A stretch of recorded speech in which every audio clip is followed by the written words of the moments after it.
भाइयों और बहनों, अगर आपने पीएम आवास योजना में आवेदन किया है तो आज की यह जानकारी आपके लिए बहुत ही अहम साबित हो सकती है। इस वीडियो को बीच में छोड़ने की गलती मत कीजिए, क्योंकि आज हम उस सच्चाई के बारे में बात करने वाले हैं जो हजारों लोगों को पता ही नहीं चल पाती और इसी वजह से उनका पैसा आने से पहले ही रुक जाता है। कई लोग सालों तक इंतजार करते रहते हैं और उन्हें लगता है कि सरकार पैसा नहीं दे रही, लेकिन असली वजह अक्सर उनकी खुद की छोटी सी गलती होती है। इसलिए अगर आप जानना चाहते हैं कि 2026 में पीएम आवास योजना की राशि कब आ सकती है, किन लोगों को फायदा मिलने की संभावना सबसे ज्यादा है और वह कौन सी गलती है जो सबसे ज्यादा मामलों में किस्त रोक रही है, तो इस वीडियो को अंत तक जरूर देखिए। सबसे पहले एक सच्चाई समझ लीजिए। पीएम आवास योजना में सबसे ज्यादा नुकसान उन्हें होता है जो यह सोच लेते हैं कि एक बार आवेदन कर दिया और नाम सूची में आ गया तो अब कोई काम नहीं करना है। यही सोच लोगों को सबसे ज्यादा नुकसान पहुंचाती है। सरकार ने अब योजना की प्रक्रिया को पहले से ज्यादा डिजिटल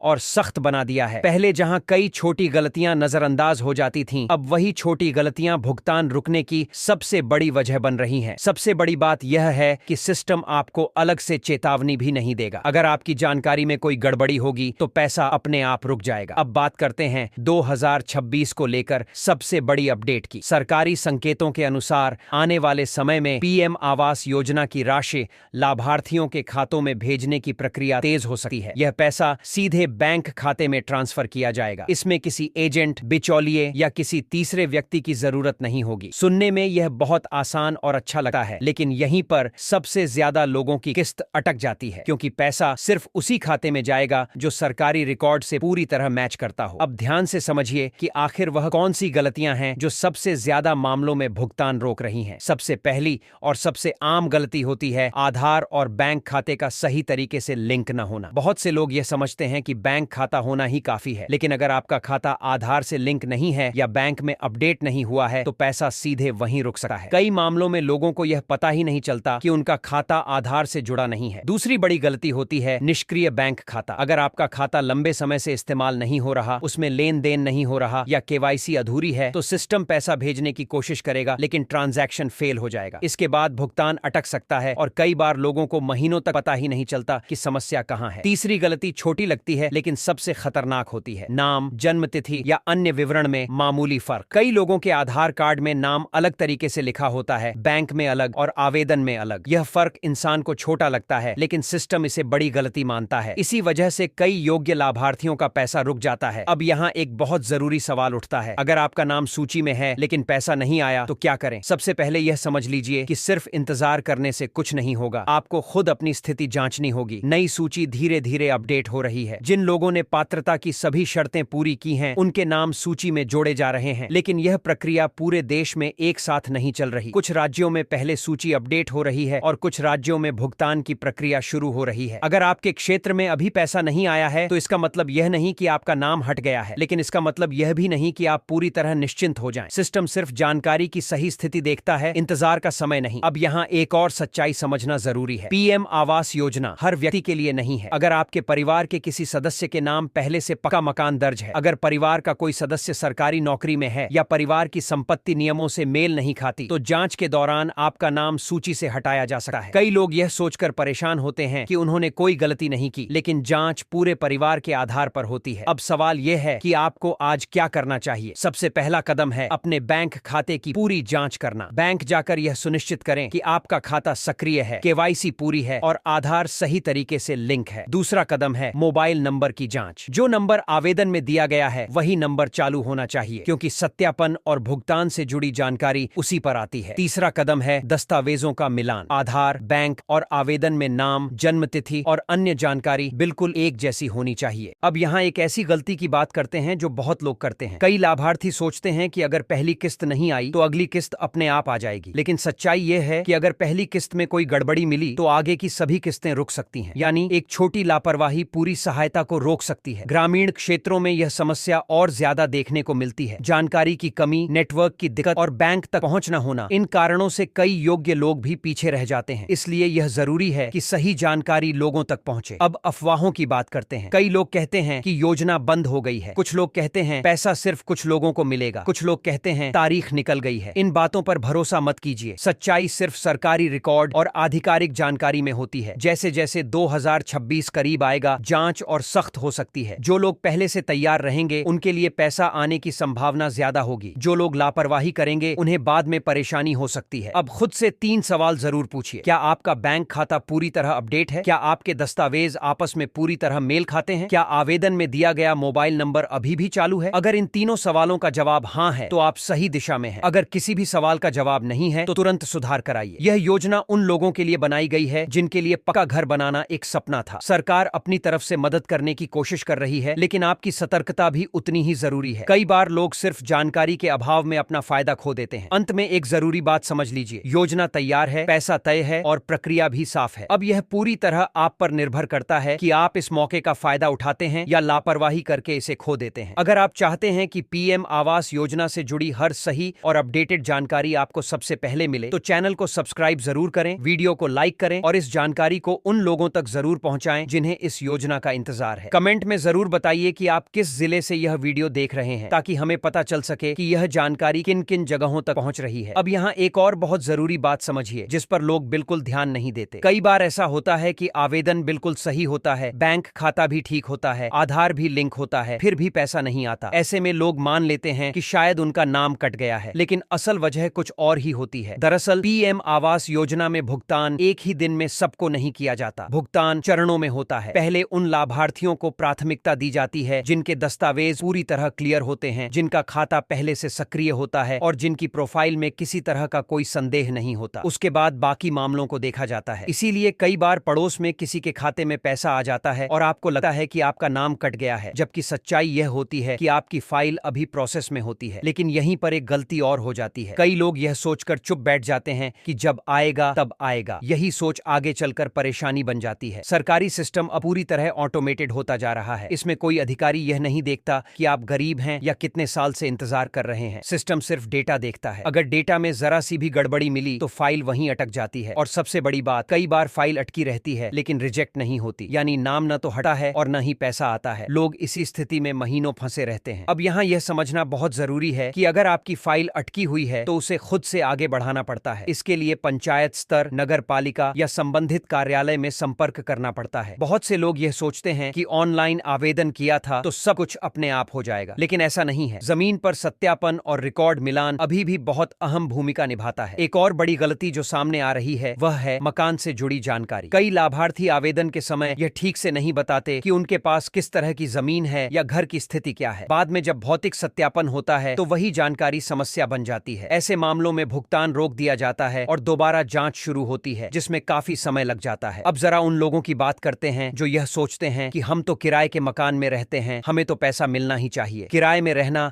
अपने आप में पात्रता नहीं है। पात्रता कई नियमों पर आधारित होती है। अगर परिवार के किसी सदस्य के नाम कहीं और संपत्ति दर्ज है, चाहे वह गांव में ही क्यों ना हो, तो जांच के दौरान मामला अटक सकता है। इसलिए आवेदन के समय और बाद में जानकारी को छिपाने की गलती बिल्कुल न करें। अब बात करते हैं उन लोगों की जो पहली किस्त आने के बाद लापरवाह हो जाते हैं। बहुत से मामलों में देखा गया है कि पहली किस्त आने के बाद लाभार्थी आगे के नियमों को हल्के में ले लेते हैं। निर्माण की स्थिति अपडेट नहीं करते, फोटो अपलोड नहीं करते या सत्यापन में देरी कर देते हैं। नतीजा यह होता है कि दूसरी या तीसरी किस्त रुक जाती है। फिर लोग कहते हैं कि सरकार बीच में पैसा रोक देती है, जबकि असल में नियम पूरे नहीं किए गए होते हैं। यह भी समझ लीजिए कि पीएम आवास योजना में पैसा सिर्फ घर बनाने के लिए दिया जाता है, किसी और काम के लिए नहीं। अगर जांच में यह सामने आया कि पैसा गलत उद्देश्य के लिए इस्तेमाल किया गया है तो आगे की सहायता रोक दी जाती है और कई बार रिकवरी की कार्रवाई भी हो सकती है।